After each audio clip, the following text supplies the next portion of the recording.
Breakfast puppies? This podcast contains adult language and content and is meant for mature audiences. Listener discretion is advised. You are listening to the Glitterbois.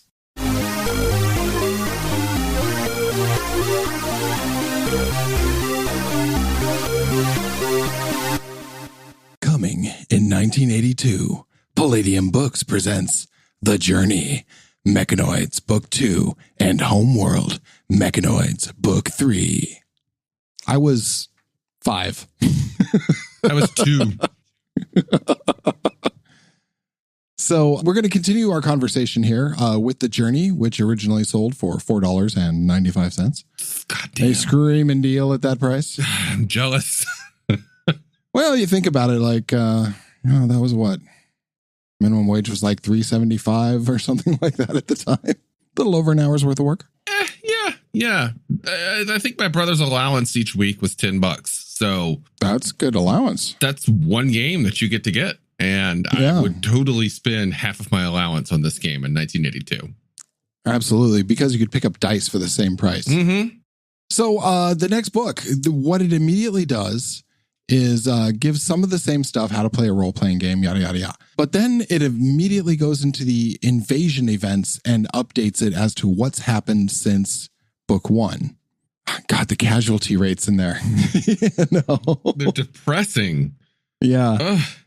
Human casualty rates, 99%. Human casualty rates, 59%. Thermonuclear. I mean, just, yeah. It gives the present situation, which is, as a GM running the game, is so useful.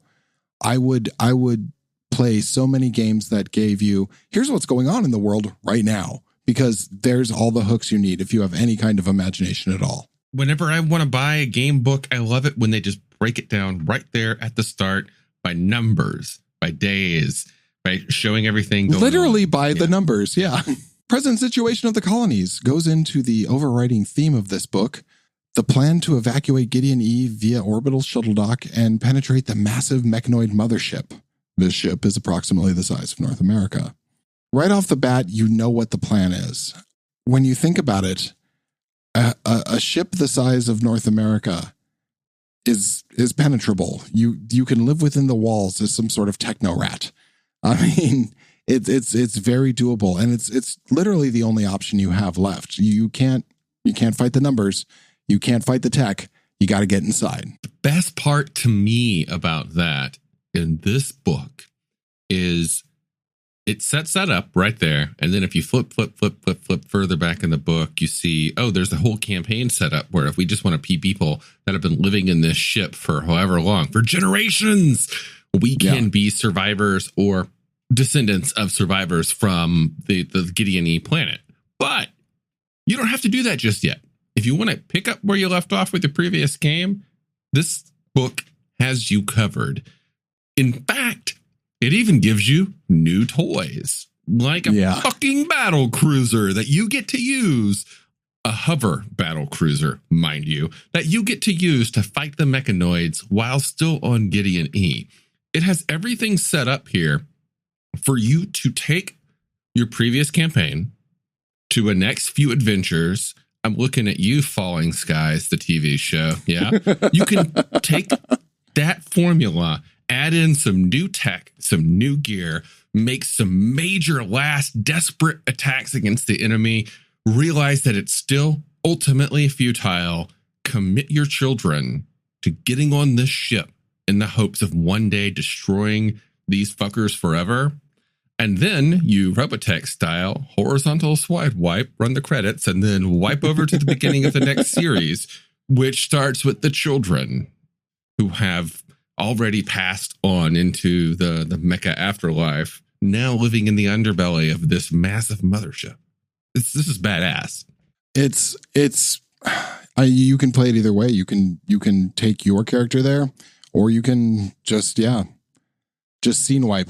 And God, it gets real Buck Rogers now. I love the ships. I love all the craft. I love the missiles in this. They're the Intelligent Limited Range Missiles, the ILRMs. Did somebody say missiles? What? Yeah. Oh wait, that's another episode. There's new suits of body armor, which look like it was swiped almost wholesale from G.I. Joe. That's a Cobra suit of body armor. But again, every single component of this robot is cross-sectioned and has little lines going to it telling you, the reader, what those little components do. I really love that kind of detail in a game. I love the things that show you like arcs of fire as well for the weapons, where it has the cutaway of how much it can skew or how far it can rotate or what the angle of fire is. I mean, it's just, God, this early work is just stunning. One thing I really like about this armor is the defects table. It really hammers in the fact that this is experimental, last hope. The aliens have already won, but you're trying to take out as many of them as you can before the planet explodes, kind of fighting. When you get into one of these things, there's a 50% chance every turn that something unfortunate is going to happen to you. Either it's just going to stand in place and do nothing, or your temperature might rise. You might start overheating. And this is so heavily used in the inspirational genre, in mecha shows, in anime, in movies, where, they have to get in that malfunctioning suit and hope and pray that they can get in one last uppercut to the bad guy before they explode. And I love it. One of the things I really liked was the Balrog destroyer, the new colony weapon. Yeah, the fucking battle cruiser. Yeah, I love the description of how they got this. It says, during one of the shakeups to accommodate the many refugees from surrounding colonies, the Gideon colony made a startling discovery. In 21 interstellar packing crates labeled agricultural irrigation pumps, they found the most highly advanced fighting machines designed by Earth, the Balrog destroyer. How these lethal machines were mislabeled and shipped to Gideon colony is unknown, but is believed to be the result of bungled interplanetary smuggling operation. So, my thought is somewhere where he was putting together his first book, he encountered something that's called the bureaucratic supply chain. Like he discovered this in person, in real life. And yeah. So I got the books, publisher. I love cooking, but what am I going to do with 5,000 cookbooks on Thai food?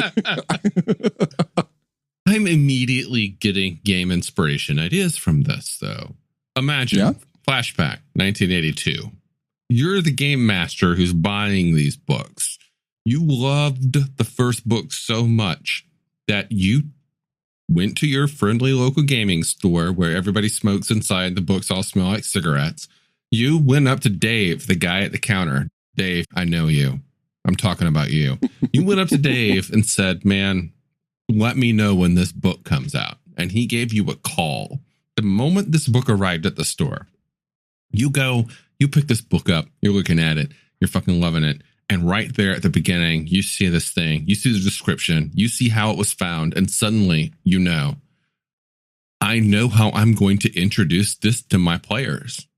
They're going to be the adventure that goes out to reclaim some survival supplies, which turn out to be 21 motherfucking battle cruisers.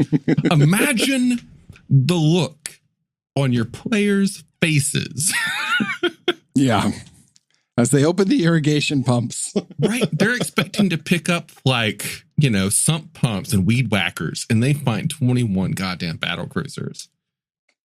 That's a good game. I also love his art in that, way down, like 3 pages down, where it's like the battle scene of the battle cruiser, and there's the trooper standing by, but all the different pieces that are firing are labeled.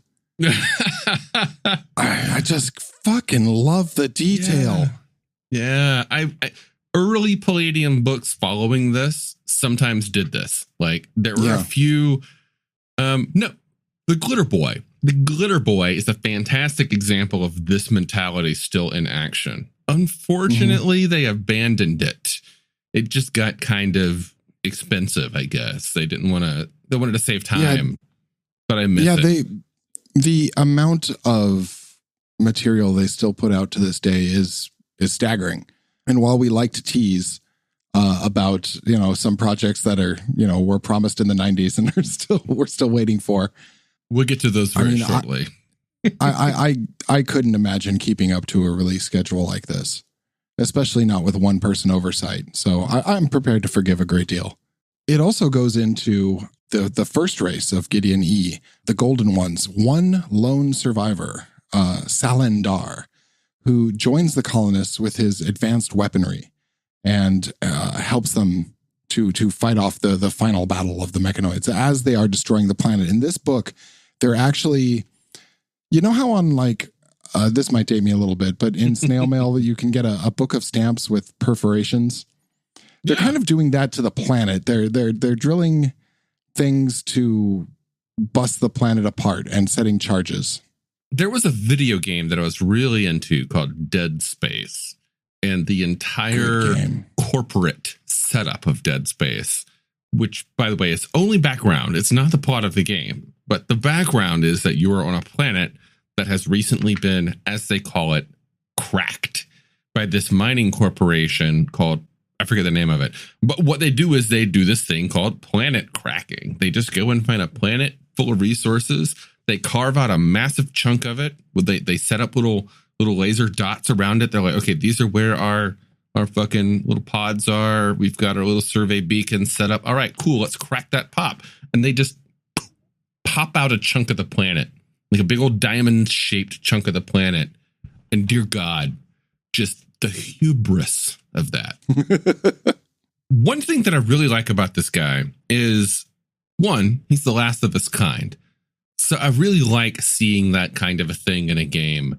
It introduces a new race, but you don't get to play them. They're a mystery. They become an enigma that hangs out in the background.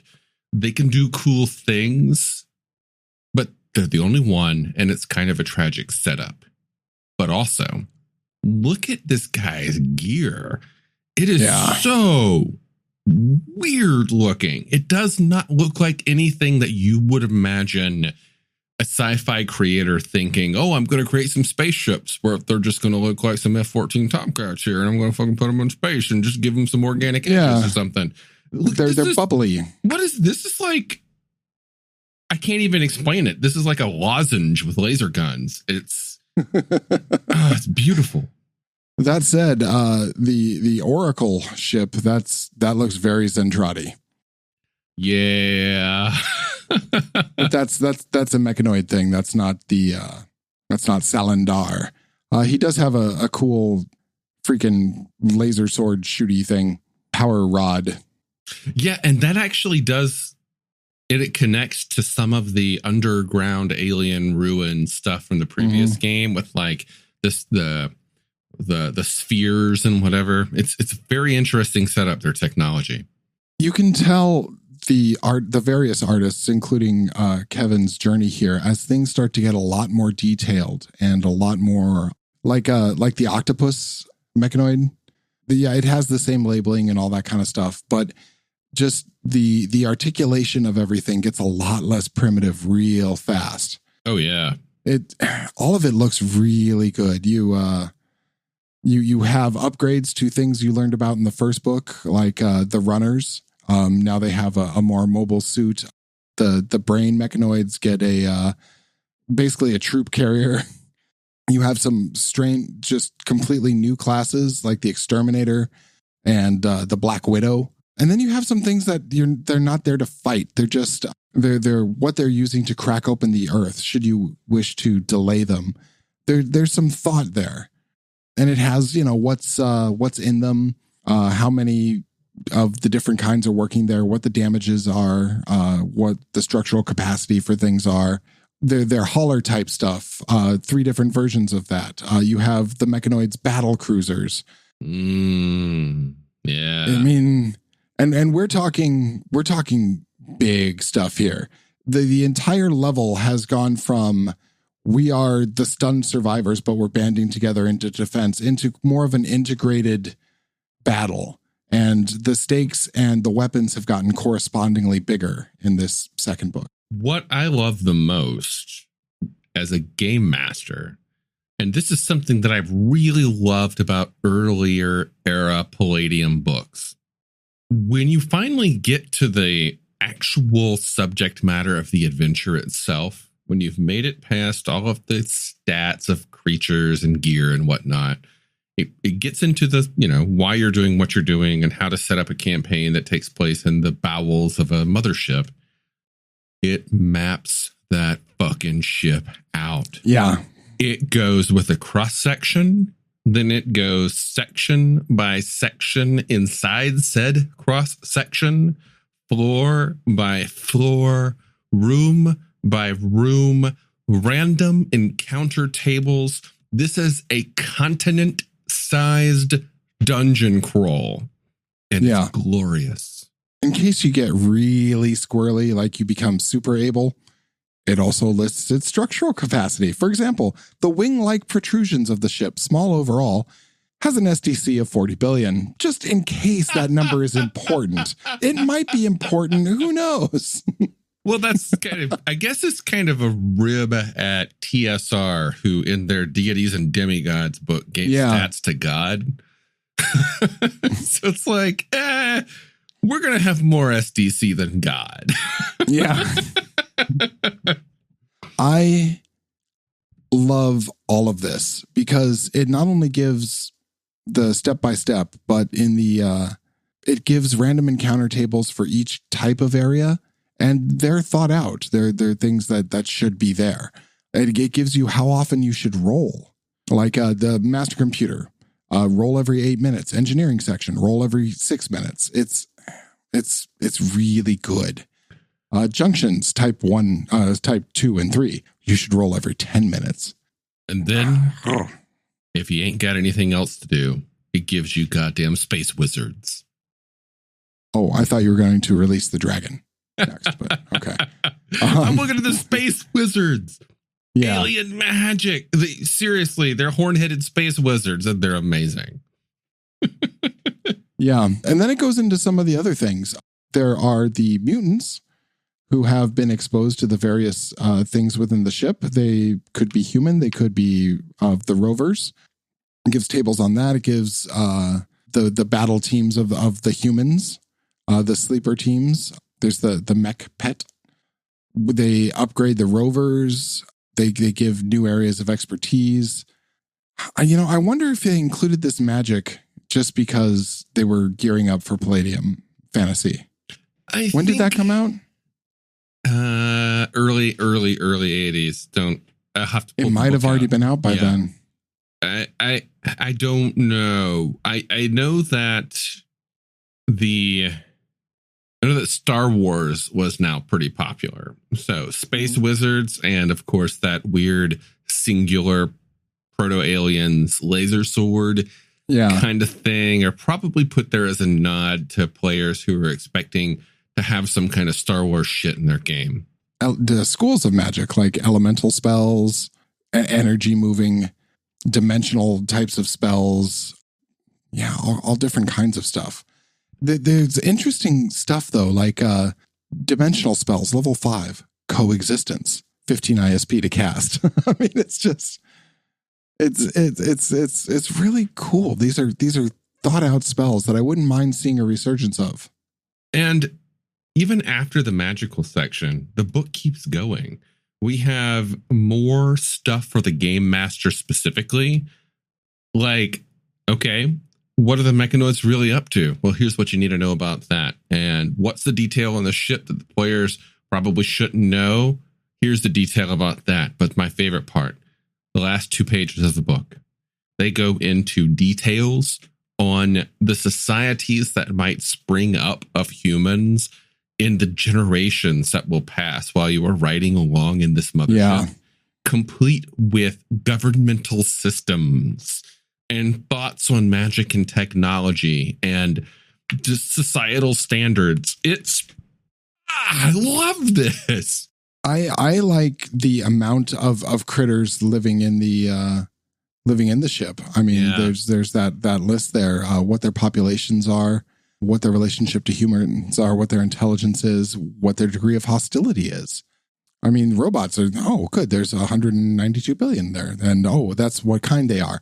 This is how many octopuses there are. These are how many tunnel crawlers they are. Brain runners. I mean, it's just humans, the various tribes. I mean, it's really cool. And this is just within their damn ship. Yeah. Yeah. This is one of the best detailed interior ship designs I've ever seen. And it's amazing. And once again, it is a complete game. It is complete. I really did not expect us to spend this long talking about this book. Stay tuned for part 3. No, you might be joking, but we're going to have to make this a third part because we're running pretty long here. this God. Yeah. Okay. We have spent less time on more. This is only like a 200-page book. We're only a third of the way through it. No, we're only halfway through it because the second half of this book is still to come. Well, the final third is 100 pages. I mean, it's a big book for an early offering. Yeah. All right, guys, you know where to pick it up. You heard it in the first one. Go buy it. Go buy it. See you next time.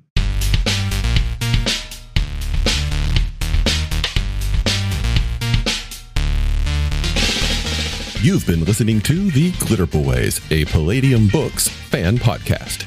Glitterbois, Rifts, the Megaverse, and all other such topics are the property of Kevin Siembieda and Palladium Books. Please buy all their stuff and help keep them in print and making more games. You can order directly at palladiumbooks.com, and their entire catalog is available digitally at Drive-Thru RPG as well. Our opening music is 8-Bit Bass and Lead by Furby Guy from freesound.org. This closing music is Caravana by Philip Gross, available at freemusicarchive.org. All sound effects used are self-made or acquired via Creative Commons Zero license. If you like what you have heard, find us on Twitter and Facebook as The Glitterbois. That's BOIS. And check us out online at breakfastpuppies.com/glitterboys. And also join us on the Breakfast Puppies Network Discord at breakfastpuppies.com/discord. And if you want to help us out, please spread the word and help us build a community. Thanks again for listening. We'll catch you next time.